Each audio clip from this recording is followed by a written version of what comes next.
Hey guys, so I bet you saw my thumbnail and want to know what in the world happened with this simplicity pattern. Oh my goodness. If you really want to know what happened, continue watching.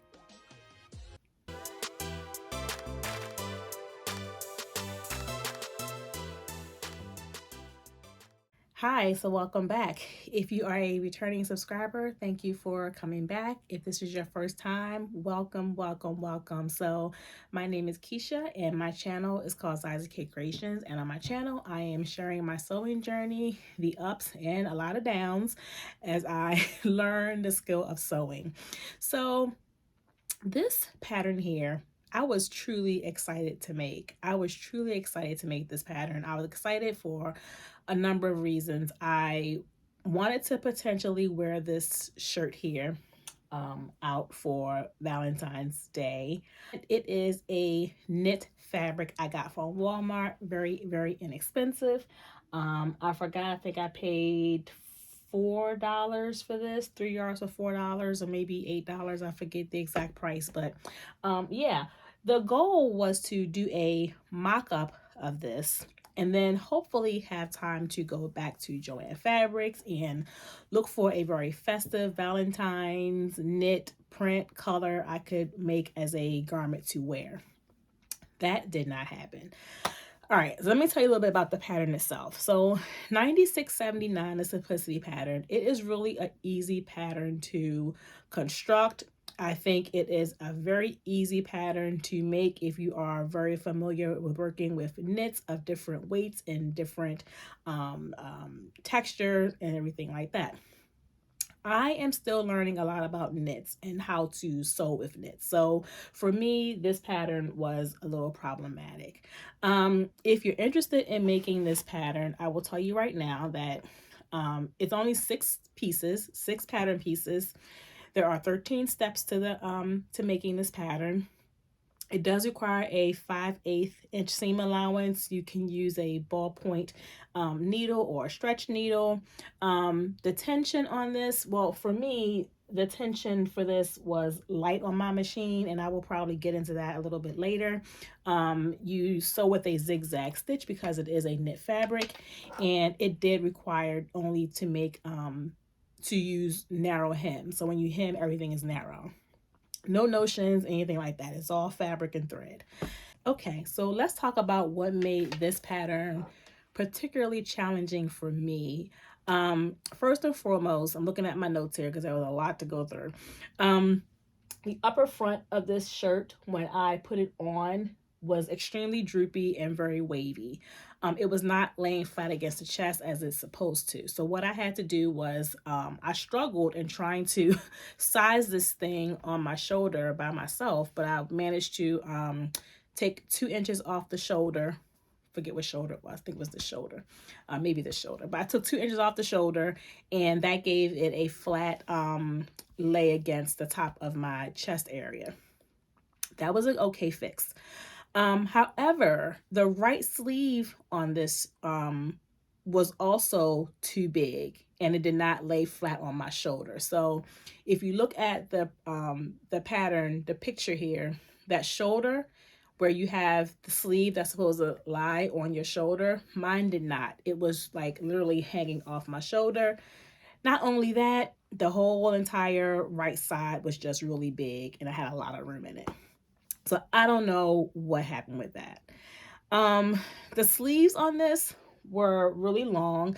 I felt like there was one side, my left side, that wasn't as problematic in terms of the sleeve length and the fit, but the right side was really bad. So back to the sleeves. The sleeves on it were very long. I had to take a couple of inches off of each sleeve. And then because I was concerned about the stretching that I had encountered with the top portion, I used wash away tape to do my narrow hem inside of each of the sleeves.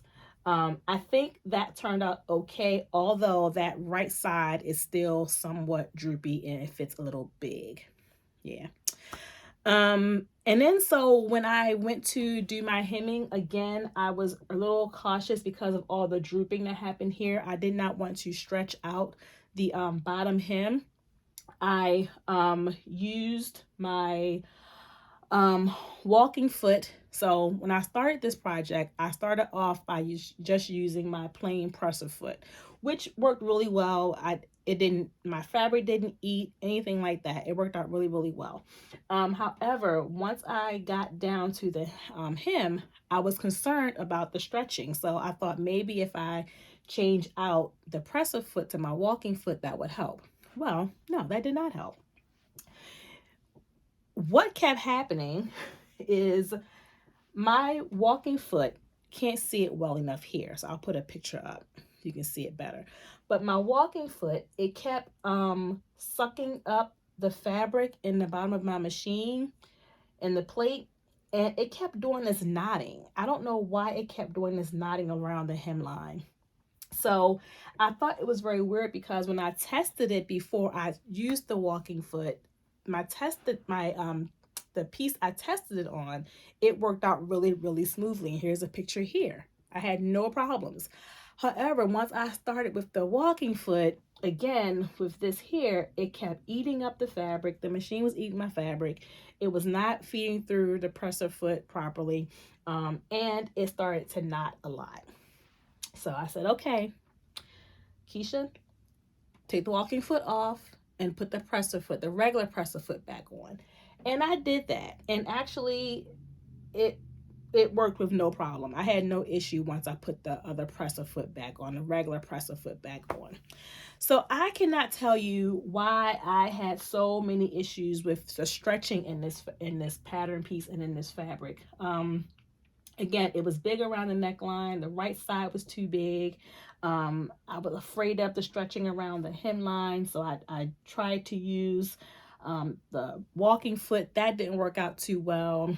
Went back to use a regular presser foot. That worked out okay.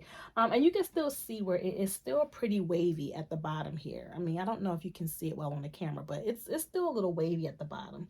So I would not say that this was a success at all. What I would like to do is try to make this again. However, I think when I do it again, I will not put the sleeves on and just do the sleeveless version of it to see if that makes a difference. I am going to change my fabric. I am going to I have more of this fabric here that I'm wearing. I will probably just use this fabric here to make another one.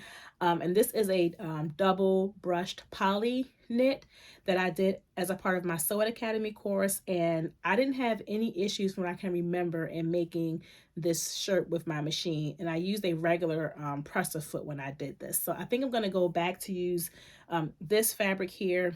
And I have some more here I'll be using to try to make this shirt again with no sleeves this time. For some reason, I think the sleeves is what gave me the biggest problem with the droopiness. And again, I don't really know what happened around that neckline area, but that's my goal, to try to do this again. So yeah, I told you all that I wasn't sure about the pattern size when I talked about wanting to make this shirt. So I did cut out the size 20, which is the biggest pattern size on the envelope for the one I had. I might even consider going down to maybe an 18 to see how I like that fit on me better, to see if that helps out with the sleeves any. I don't know. I mean, it could end up being too small around the tummy area. I don't know, but I think I'm going to try it again and use a smaller size. Yeah, so I am going to do it again. I'm going to use my regular foot.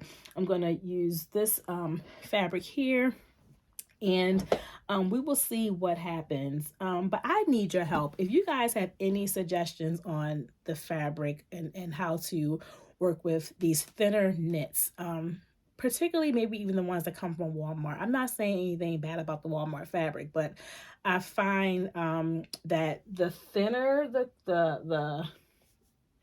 the quality of the knit makes a difference, I think, in just how it works with your machine and your needles and things like that. So I don't know if it's user error on my part or if I should just say that this fabric wasn't the best choice. I don't know.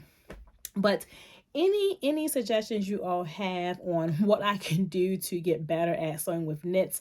I have done the walking foot. I have done the tissue under the knit to make sure that it doesn't the fabric doesn't eat into the machine.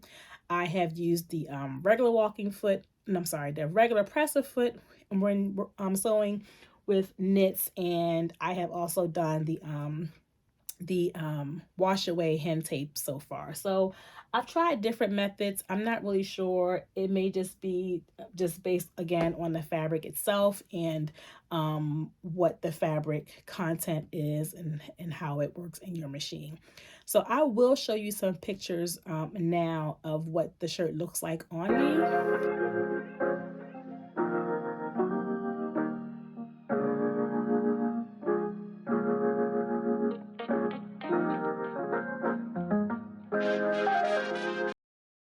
I am open to any and all suggestions in working with these knit fabrics. I am going to keep at this because I do want to conquer knits. I have a couple of other projects I want to work on that require knit fabric, and I would like to get a lot better at it so that I feel a lot more confident and not so frustrated when trying to sew with them. So yeah, any suggestions you guys have, I am open. I am here. Help a sister out because yeah, help your girl because this wasn't it. This wasn't it.